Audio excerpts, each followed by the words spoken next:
Hello दोस्तों, आप सभी का स्वागत है यूट्यूब चैनल सोशल स्टडी पे। आज हम लोग 10वीं कक्षा का सिद्ध करने वाला प्रश्न सीखेंगे, जो कि एग्ज़ाम में बार बार पूछा जाता है और आता ही है, प्रत्येक वर्ष ये सब आता है।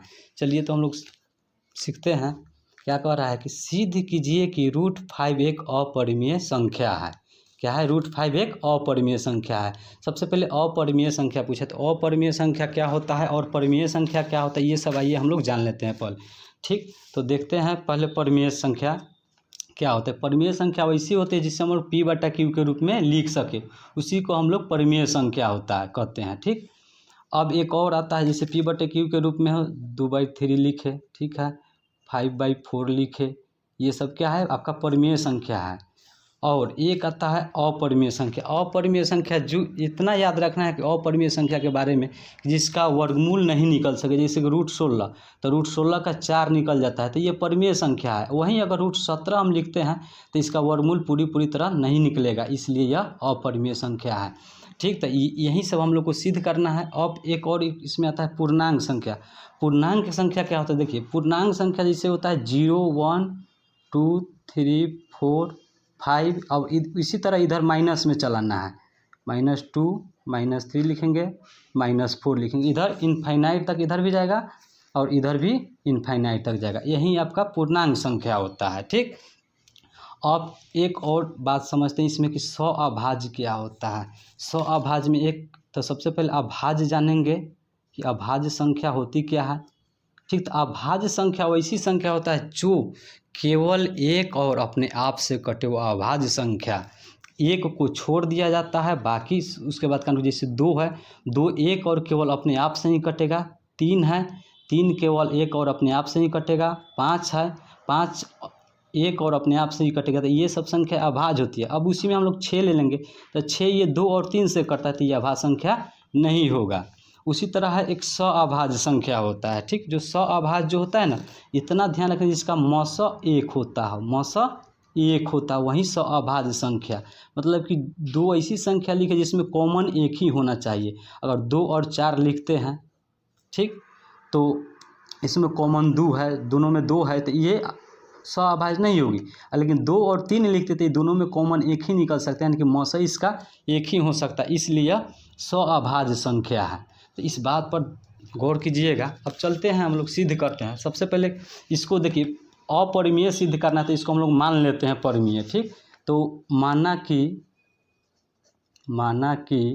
√5 एक परिमेय संख्या है। ठीक, क्या है? परिमेय संख्या है। मान लिए जो, चलिए इधर से इधर नहीं दिख रहा है, जो P/Q के रूप में है। ठीक, जहाँ P और Q एक पूर्णांक है, लिख देते हैं, यहाँ लिख देते हैं, जहाँ P और Q एक पूर्णांक है। ठीक है, अब देखिए, जो P और Q जब पूर्णांक है तो ये दोनों में कोई अभाज्य गुणनखंड नहीं होगा। तो इसको लिखना है कि P और Q में कोई उभयनिष्ठ गुणनखंड नहीं है। जहाँ P और, यहाँ नहीं दिख रहा है, चलिए, P और Q में कोई उभयनिष्ठ गुणनखंड नहीं है। ठीक, इतना लिख लिए। अब हम लोग को कुछ नहीं करना है आगे। अब जो माने हैं वही लिख लेना है कि √5 हम लोग माने हैं परिमेय संख्या, जो कि P/Q के रूप में है। ठीक, तो इसको अब हम लोग स्क्वायर कर लेते हैं। ठीक, P/Q का, ठीक, लिख देते हैं दोनों तरफ, दोनों ओर वर्ग करने पर। ठीक, वर्ग करने पर, ठीक है, दोनों तरफ वर्ग करते हैं तो इसका भी वर्ग करेंगे और इसका भी वर्ग करेंगे। ठीक, तो इतना हो गया। तो देखिए, √5 का वर्ग कितना होगा? स्क्वायर करेंगे तो 5 होगा। देखिए कैसे 5 होगा, अगर हम देखिए यहाँ पे लिख देते हैं कि 2 बार अगर कोई संख्या को रूट वाला को गुना करते हैं तो वो 1 बार लिखा जाता है, इतना समझ। तो अगर इसे भी √5 में √5 से √25 हो जाएगा, √25 का वर्गमूल 5 होता है, ठीक। तो इसलिए √5 के स्क्वायर चाहे स्क्वायर से रूट को इसे हम लोग काट भी सकते हैं, तो ये 5 हो जाएगा और ये हो जाएगा p² हो जाएगा, ठीक।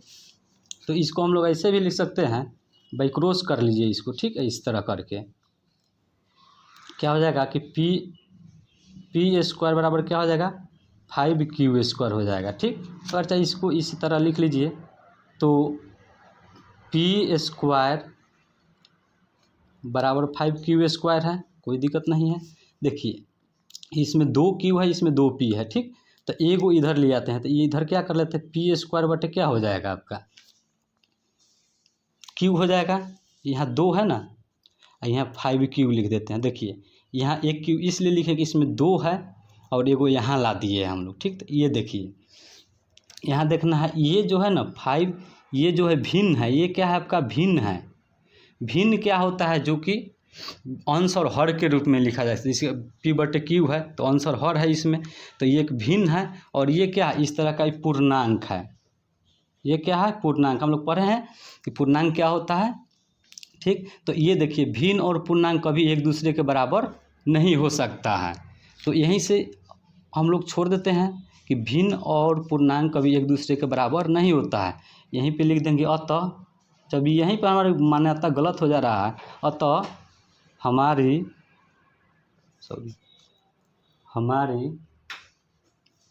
मान्यता